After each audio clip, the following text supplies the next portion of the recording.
Hello and welcome to Scasella-Vision. Today's project is going to be our Artfelt project called the Holey Scarf. And it's Holey because it's actually Holey. That's why we named it that way. This is actually a sample of the scarf. This is done in our camouflage color, modern camouflage. And as you can see, it's full of holes.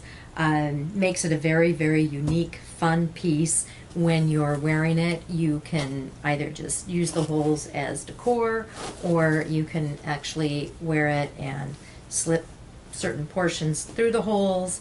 You can have a lot of fun with this piece. Normally when you see a piece like this, it has been either woven first or it has been knitted or crocheted with the holes around it, and it takes quite a long time to do. The way we do it, it goes quite quickly and quite rapidly.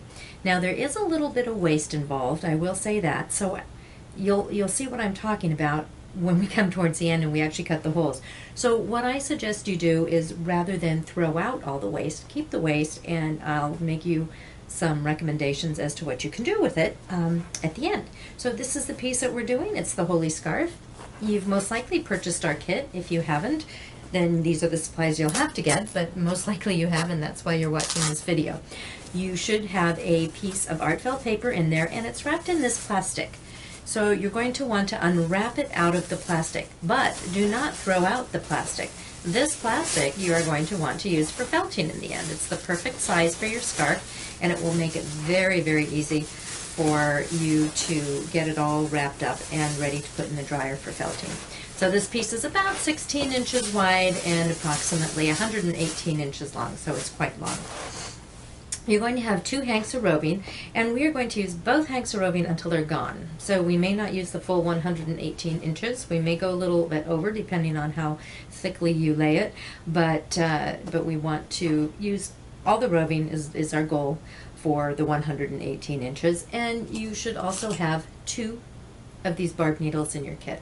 If you have more barb needles, you can use more. If you happen to have one of these tools, this is made by Clover, and if you look, it has 5 needles on the inside here, and these 5 needles are actually really great for tacking in the roving, especially around the holes you'll see towards the end.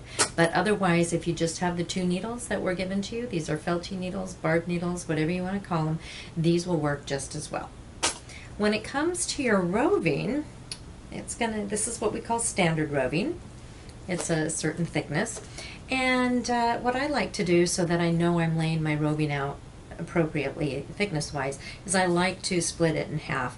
So on this strand I'm going to find the middle, which is right here, and because I can't pull tight like this because the fibers are too long, I'm going to separate my hands like this and give it little tugs, and you can see it comes apart very easily.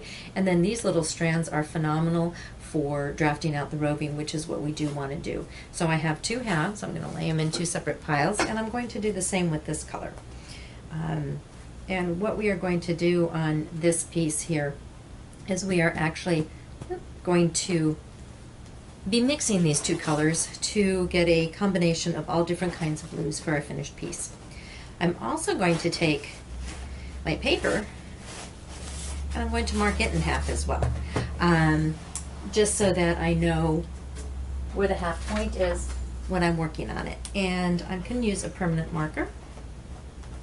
That's what I'm going to do. I'm going to actually open it up. This was my half point right here.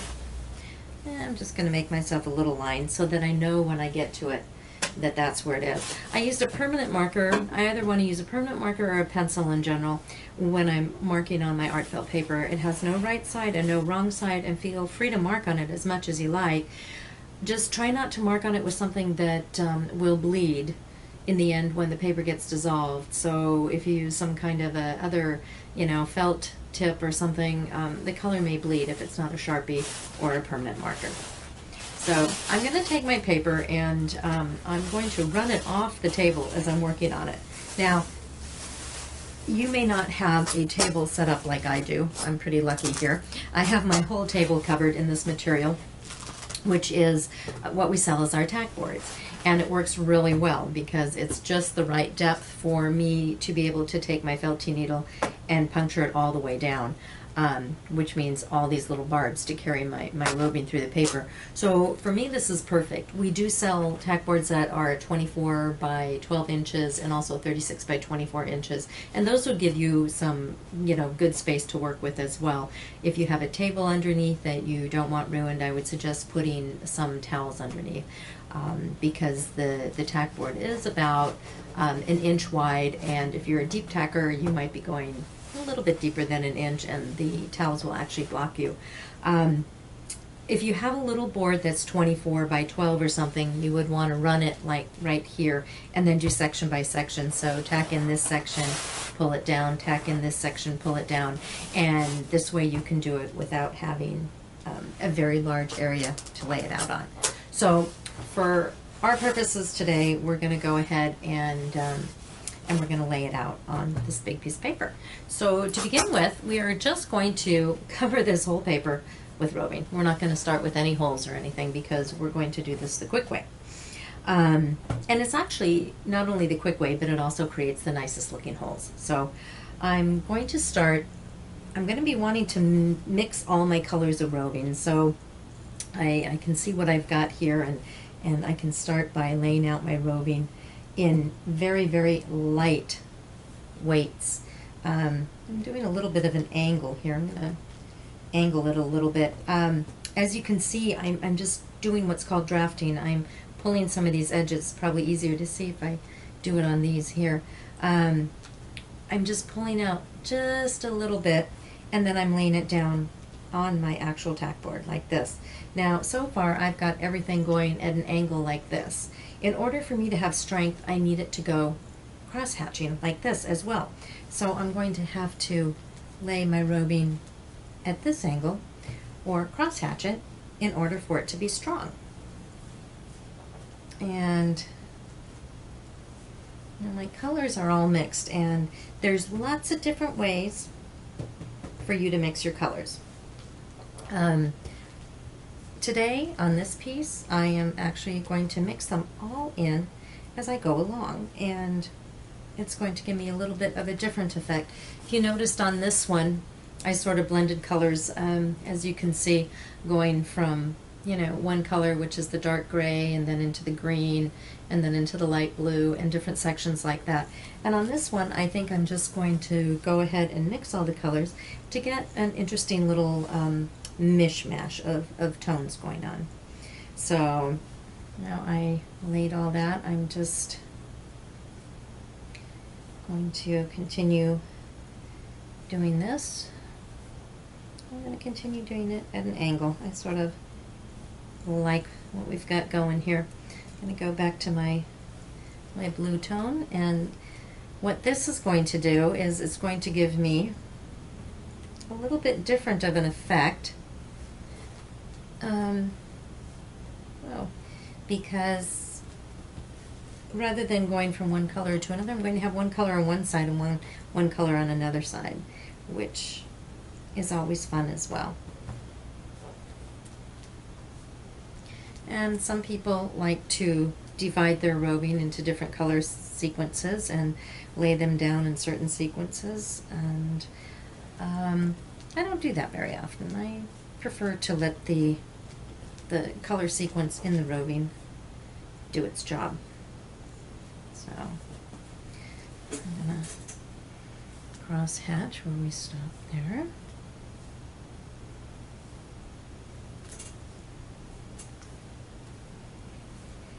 And you can see this is actually quite fine. It does not need to be thick. Oh, there we go. And you can pretty much take it to the edge. I'm going to put a little bit more in here because it wasn't looking so thick. And I'm actually going to take a little more on the ends here. I'm going to add a little bit of extra color like that. That looks a little thin on my edges. There we go. And it looks like right there I got a little thin spot. I'm going to cover that. There we go. So this section here, add a little blue there, looks like it's ready to felt. No, ready to felt, ready to tack in. So I'm going to use one of my barb needles, and I'm going to start tacking it in. And I just am going to go up and down. I don't want to tack it in too much. The more you manipulate the fibers with the needle, I find the stiffer the actual material becomes. So since I want to have a very loose or very lightweight and soft scarf, I'm just going to tack in the minimal amount. This is about 1 tack an inch. And you can see it doesn't take that long.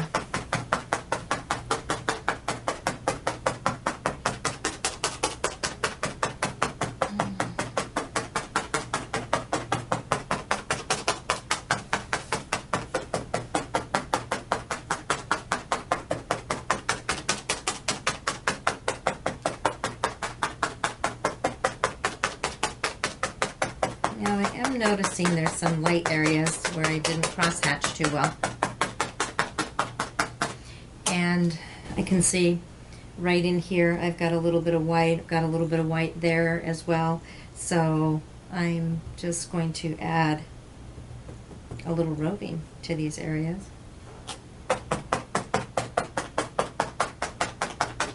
Just 1 extra coat, make it a tad bit thicker, and I'll feel better about it. Looks like I've got a little tiny bit right there too.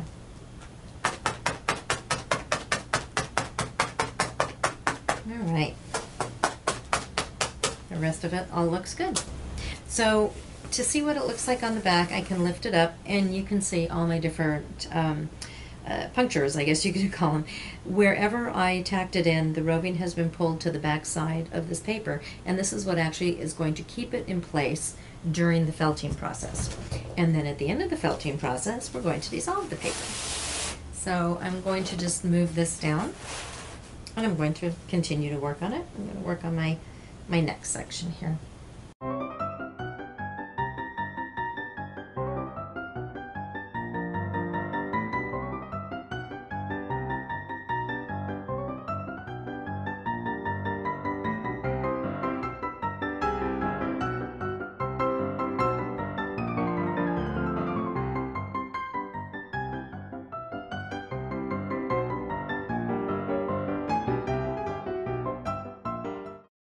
I notice I am going a little bit over the edges here, and I do know that the plastic that comes with this one goes exactly to the edge. So I can do one of two things. I can actually fold this over and create myself a nice little flat edge like this, and then just tack that in. And then I know it won't go over the edge.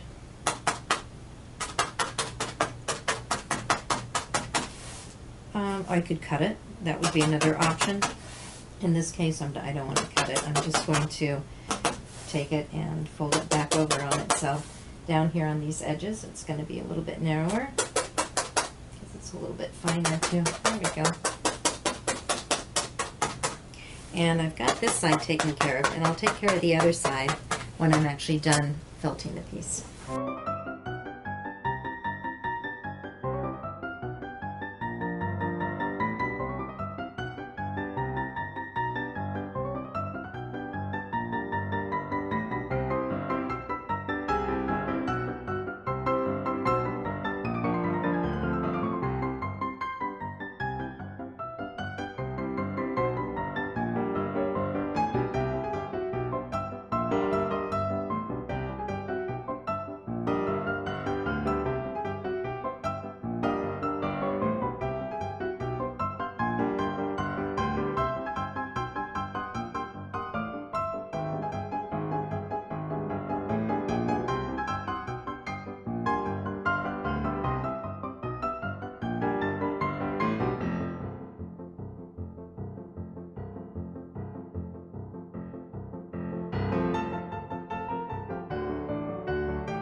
Okay, so now I've got it all tacked in.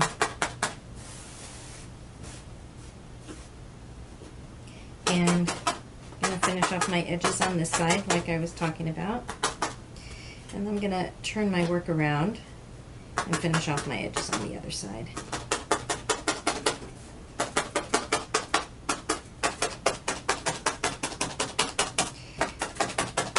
And I think I'm going to leave this end looking a little mishmashed.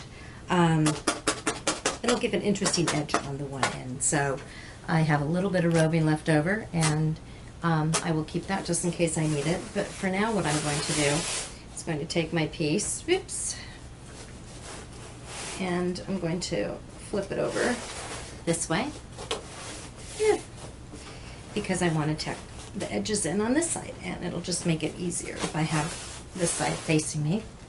Now on the other side, when I tucked in the edges, I simply used a needle and flipped them over, which can be done too. A few things that help. You can use a straight edge, a ruler. This one is clear, and so you can't really see it probably too well. But if I use a ruler and I hold it right close to the edge, and then let's do it this way, I actually tack in right next to the edge.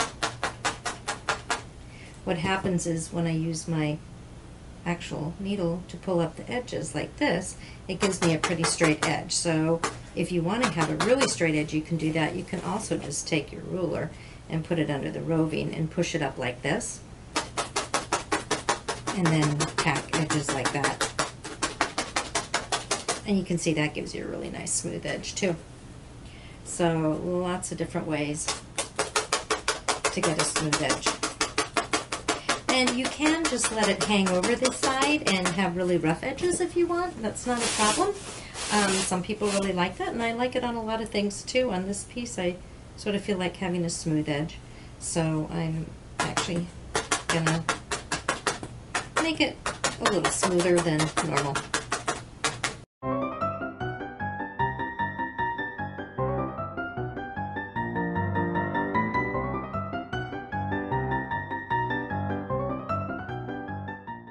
And since I have a tiny bit left here, I'm actually going to make this end a little bit wider and thicker. Just add a little bit of roving here.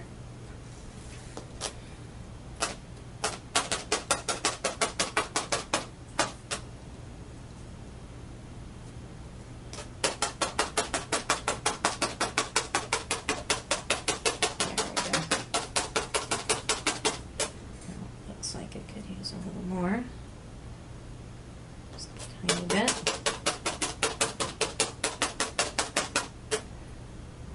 Got it a little thin at the beginning here. There we go.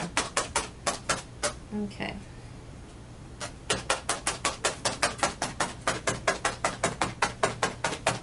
I think we are set. So now what we need to do is we need to create our holes. And it's actually a very, very simple process to create the holes. First thing we want to do is fold our entire piece in half. So I'm going to take it and run it down the table. I'm going to fold it. Oop. And I have it tacked in, so it should pretty much be holding its shape, but I still want to be gentle with it. And then when I've got it all folded in half, I'm going to use my scissors. And I'm going to start by cutting a row of loops all the way down. Usually with me, they end up being a little bit oval, and I don't think there's a problem with that. You can alternate sizes, shapes, how far apart you have them. You can do all of that. Now, when I was talking about the waist, this is what I was talking about. See all these little pieces? What I would do at the end, after you've got it all cut up, is I would separate all my roving from the paper, which is not hard to do. The roving can be used on another project without a problem. And then you can keep these little pieces of paper for paper mache. And I know that sounds really odd, but you can actually use these little pieces of paper. If you look at one of our videos on mannequin heads or on Christmas balls, That would show you how you use this to paper mache styrofoam, and then you can use the Artfelt paper to assist you in felting on styrofoam, and it really works a lot of miracles. So I always say don't throw anything out, just keep it all, and there will be a use for it.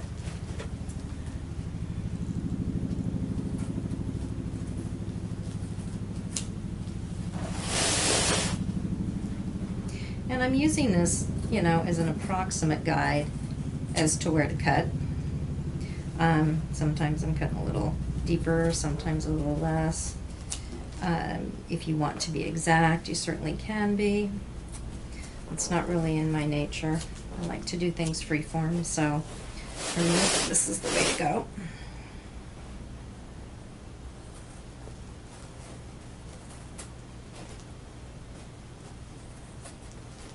Oh, that's a big one.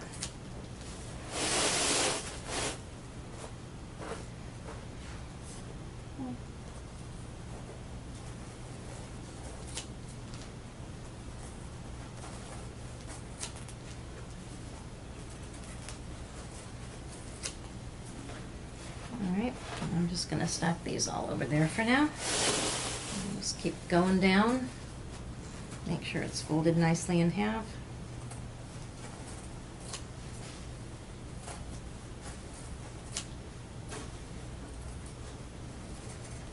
And I think I'm just going to end with one right here.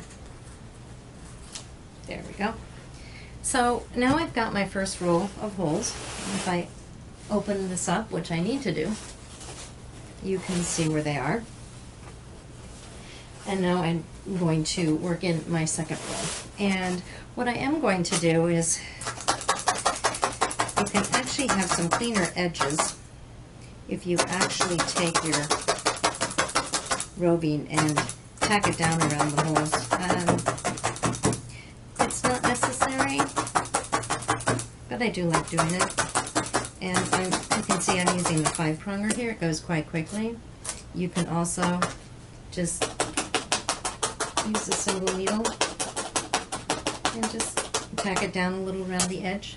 It just gives it a smoother edge.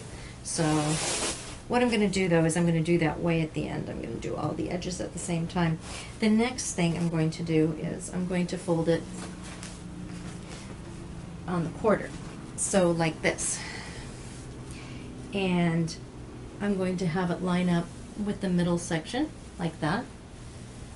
I'm going to actually use a pin here to hold that in place. And then I'm going to do my second row of cutouts. So here between these two holes, you can see there's a hole here and a hole here. I'm going to cut a hole here. Now I do want to make these a little bit smaller. I don't have to.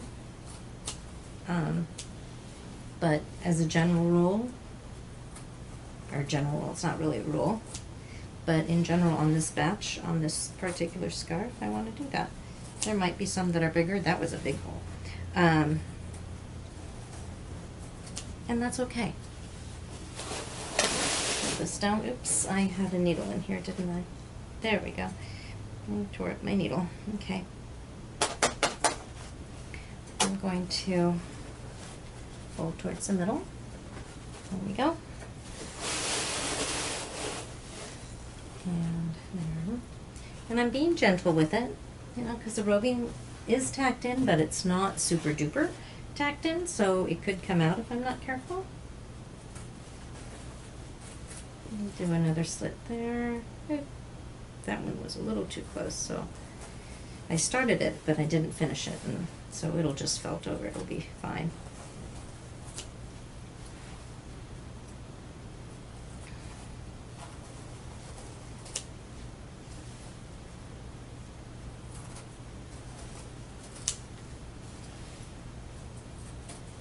If you notice, I'm not using any true measurements here or anything. If you are one of those people who likes things to be exact, what you can do is, prior to actually tacking in, is on the back side of your paper, make yourself marks with a permanent marker as to where you want your holes to be. You could actually even go as far as drawing holes with a lid or something.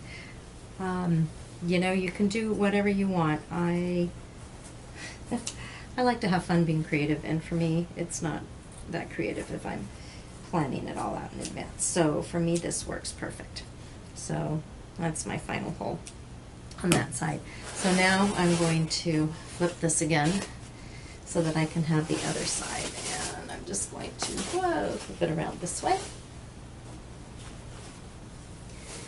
And I can open it on this side so that it doesn't get too warm. There you go. And you can see what we're looking at now, all the holes that we have and how they're alternately spaced. And now we're going to do one more row of holes, also alternately spaced. And so we're just going to fold this in half like this. There we go. And then once more, we're going to cut between the two holes.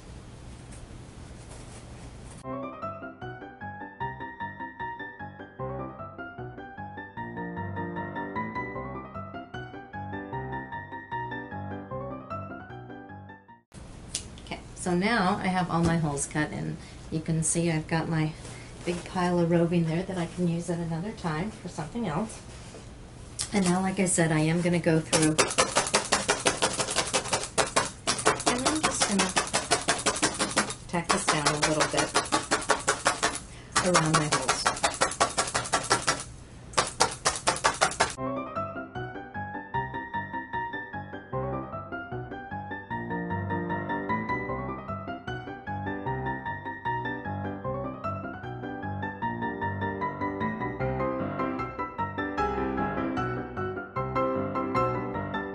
Okay, so now we have our whole thing laid out.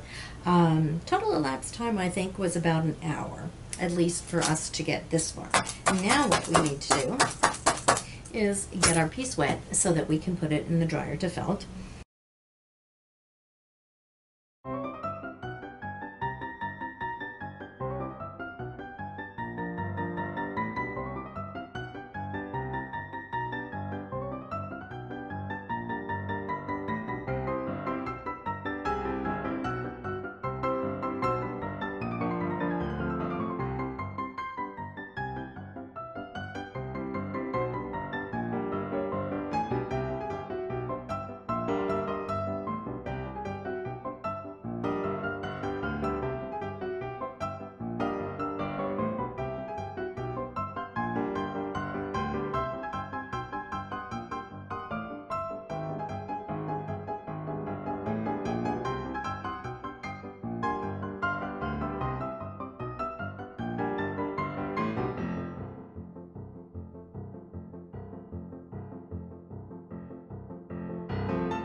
And let's get started on what we have here. So what we're going to do is we're going to start by putting a piece of this actual shawl in here. There we go.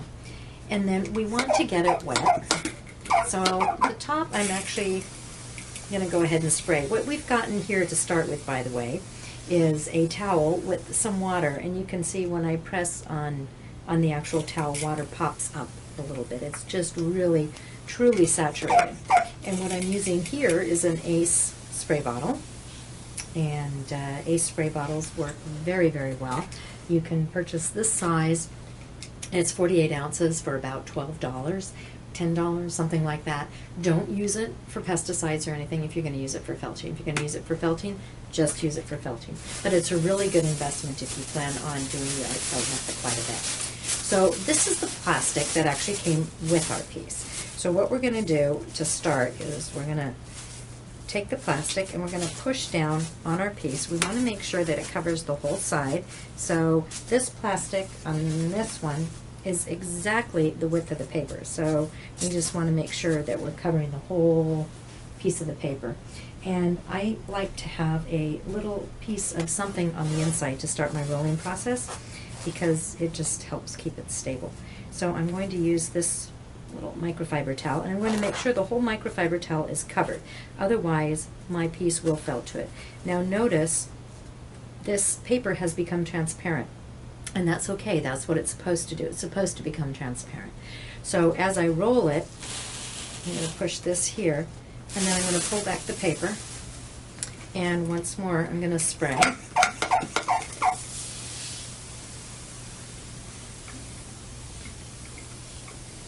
And if you have a bigger lasagna pan, you could do it in the other direction. You could do more at once. But we don't have one that's bigger here today. All different kinds of trays. Doesn't have to be a lasagna pan. We just happen to call it the lasagna pan method because it sort of looks like it's a lasagna pan. So we're going to push that down, and we're just going to make sure it's nice and wet, and it is. I'm going to pull it this way.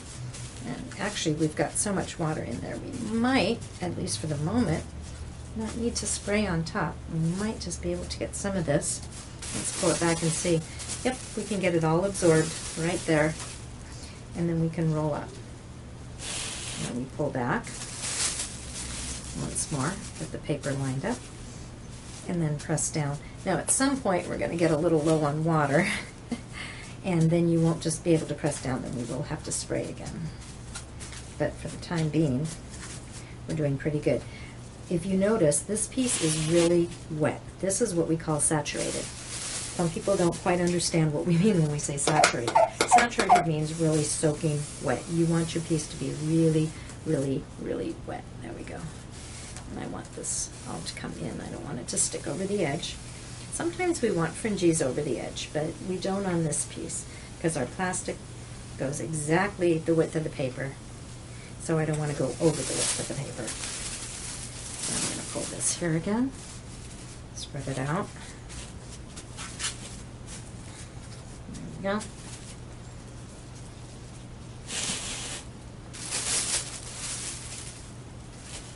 Spread this out. And this is really fine, so it makes it really easy to get it wet this way, which is great because this is probably the quickest way to get a piece like this wet and the easiest.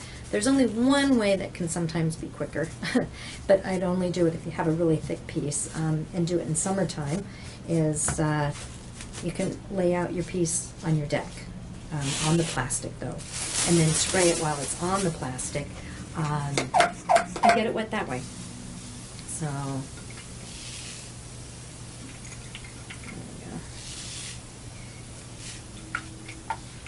and I'm actually going to add a little water to the inside here. I'm going to try not to get it on the roving, just get it on the towel. And since I have holes in here, it works pretty well. So pull this back again. There we go.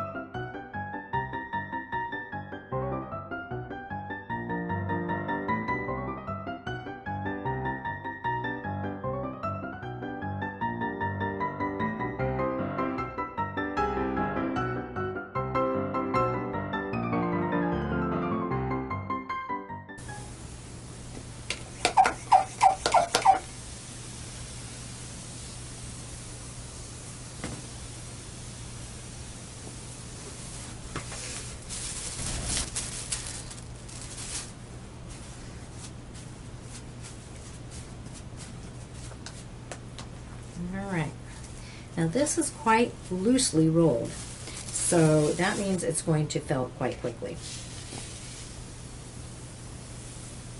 If it's rolled really tight, it will felt a little bit slower. The reason being is it's going in the dryer, and your piece needs agitation and water to fill. So the agitation, well, we've just applied the water. The agitation is when the dryer goes in circles, you know, the thump. And there we go, let's press this down. And if it's a little bit looser, it gets more agitation. If it's really tight, it doesn't get agitated quite as much. So this will actually felt quite rapidly. Now, when I'm at the end, what I do want to make sure of, and here I'm a little short, okay? I want to make sure that all my paper is covered by plastic. And I am a little short, so what I need to do is I need to drum up another piece of plastic. And, oh, look at me. I always have a piece here. So I actually happen to have a bag, and I'm actually going to put it in the bag. Well, actually, no. You know what? I'm going to roll it because it is so much better if it's rolled. So this actually does cover the whole thing, though. So I'm going to roll it like that. And the next thing I need to do is I need to keep it somehow in this shape in the dryer. So, voila. You probably thought there was no reason to use these anymore. These are what you call trouser socks or pantyhose socks or whatever. Old ones, runs, you can take pantyhose, cut off the body, whatever. You can do a lot of different things. But these work really great. And if you hold the bottom of your piece and slide them over the top, it actually gives it a really nice shape. Now, this piece is really wet. Look at this, okay? So I'm going to actually tie a knot in this before I stick it in the dryer. And I'm also going to squeeze out a little bit of water, only because I do have an awful lot in there. There we go. But I do have a saturated piece, and that's what we want, and that's what will make it felt quickly. So now I'm going to take this log, and I'm going to put it in the dryer for about 15-20 minutes, and then I'm going to take it out. Okay, so this has been in the dryer for about 20 minutes, and I'm going to take it out. Oh, I'm going to open it up. There we go. I have a slip knot in there. I actually have holes in my trouser socks, but that's okay. It still works. And I'm going to pull it out and see what it looks like. So I don't overfelt it. Now, there we go. As I was saying, is these edges, notice this? This is what I was a little concerned about with the plastic going over the edges. They actually ended up getting caught a little bit here. You can see this. They felted together. So it's not the end of the world. I'm actually just going to use scissors and snip as I go along to cut it apart. It's not going to create any problems, actually. Look at this part of this will unroll very nicely. As you can see here, it's actually quite well felted already. If you look on the back side, you can see how the paper is wrinkled, and that shows how much it has actually been felted.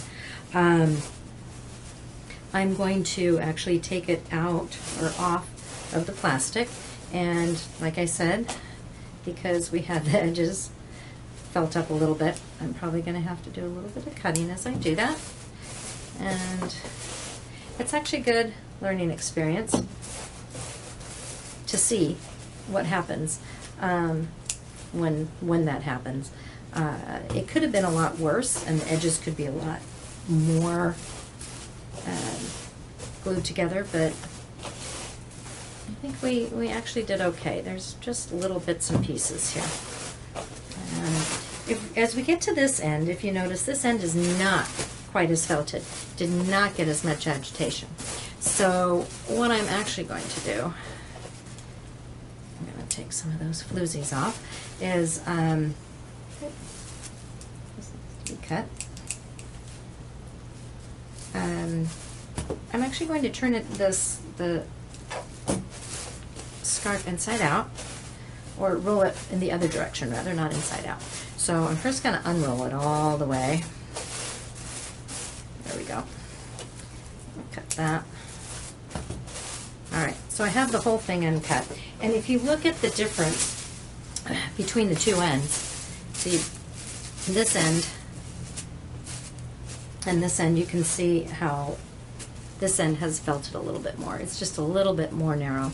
So I'm going to re-roll it with this on the inside, which means I need my plastic.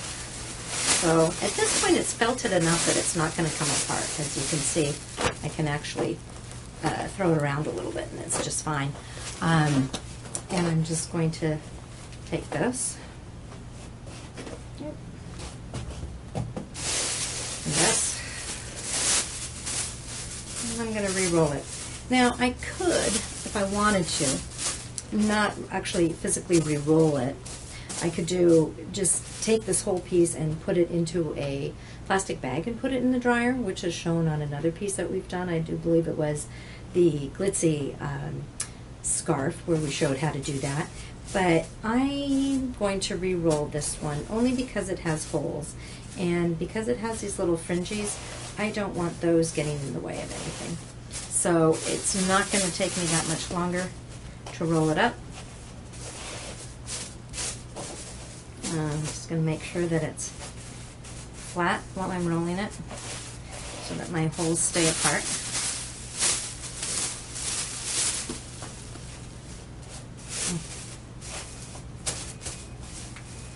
There we go.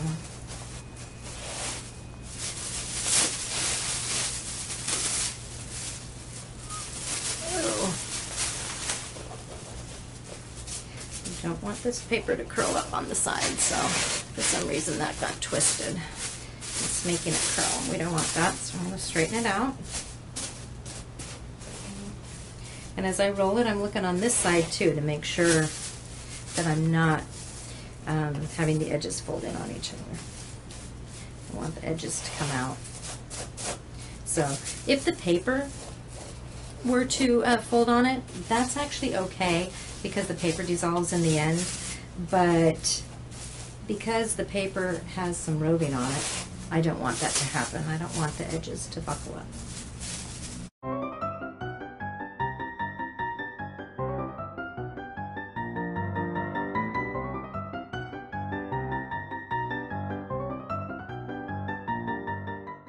And off into the dryer for, I would say, another 10 minutes.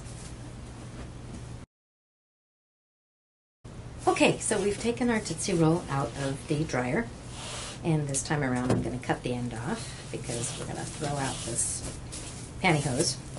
And from here I'm going to unwrap and I'm going to see what we're looking at. So once more, our edges caught a little bit, and we're actually going to be okay with that. I'm looking at the back here, and I can see that the paper is quite wrinkled, so it is quite felted. You can see how nicely our holes turned out. Once we remove that paper, we're just going to have really, really nice holes. So this one is actually ready to go, and as I unroll it, you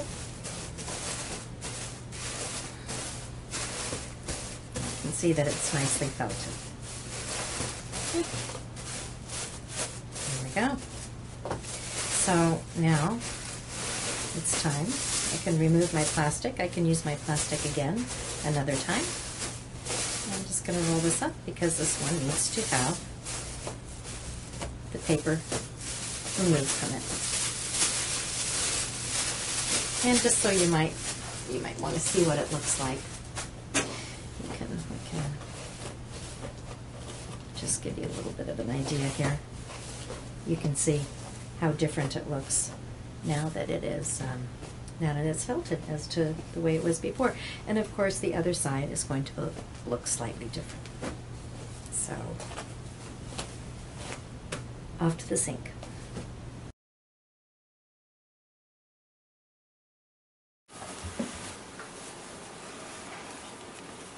Okay, so we have our Holey scarf here with all our holes in it. And we need to still dissolve the paper that you can see is on the back, and it's just slightly wrinkled, so it shows that it's been felted.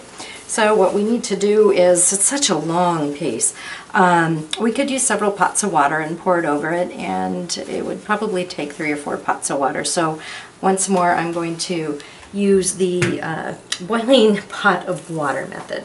So in here I actually have water that's boiling. You can see it on the edges. And once I stick this in there, it's going to dissolve very quickly. You want to keep in mind that your roving is not meant to hold its color. It's not really color fast with boiling water. So you don't want to leave it in there too long because some of the color will come out. and your water will change color a little bit, so don't freak out about that. Just put it in and take it out as quick as you can. Just to show you how quickly this actually works though, you can see the back there once I put this in. You can see the paper is already off. You can see the line right there where, oh, whoop, hot, be careful, where the water has dissolved it. So I'm just going to put this whole thing in here. I'm going to use a pair of tongs. Do not use your hands, and preferably keep your boiling pot of water as close to your sink as you can, so that way you can just put it right in your sink from the pot. You can see all these little bubbles, and that is all the starch coming out. So I'm going to swirl it around a bit so that I get it nice and clear as starch. And then if you don't have it next to your sink, have a bowl right here so that when you do take it out, this is a pretty long piece. It's going to be heavy and filled with water, that you can put it in the bowl and then transfer it to your sink. So I'm just going to transfer it like that and get some water going. And I'm going to start rinsing it. And whenever I see little white bubbles, and I don't see that much at all, but you can see the water's just a tinge of blue, so some of that color came out. The little white bubbles means that's the starch right there. That has a little bit more starch in it, and that'll clear up. There you can see how the water's a little blue too. So it would help if I would use cold water, and then I could touch it a little easier. There we go. And then once it's at a degree where I can handle it, I can actually get the extra starch out much easier, like this. Do not wring it, just squeeze it.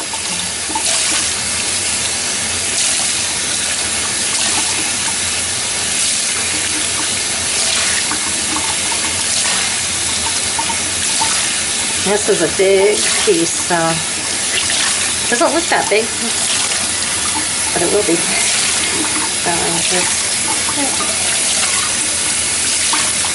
You want to keep doing this until you feel absolutely no gumminess, and it just feels like pure wool. You'll know what I mean by gumminess once you do it yourself. Your hands will feel a little sticky, and that's from the starch that's left in there, since the paper is starch-based. Alright, so feeling pretty good.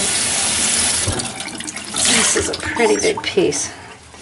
So, got it all squeezed out of what it's going to look like when it's done. So what I need to do now is simply roll it out with a towel to remove some of that excess water, and then lay it flat to dry. And you can see how we have our color sequences going here. And remember, we did one color one side and one color the other side, and it will show more now that it's dry because we took off the back side of the paper. And there we go.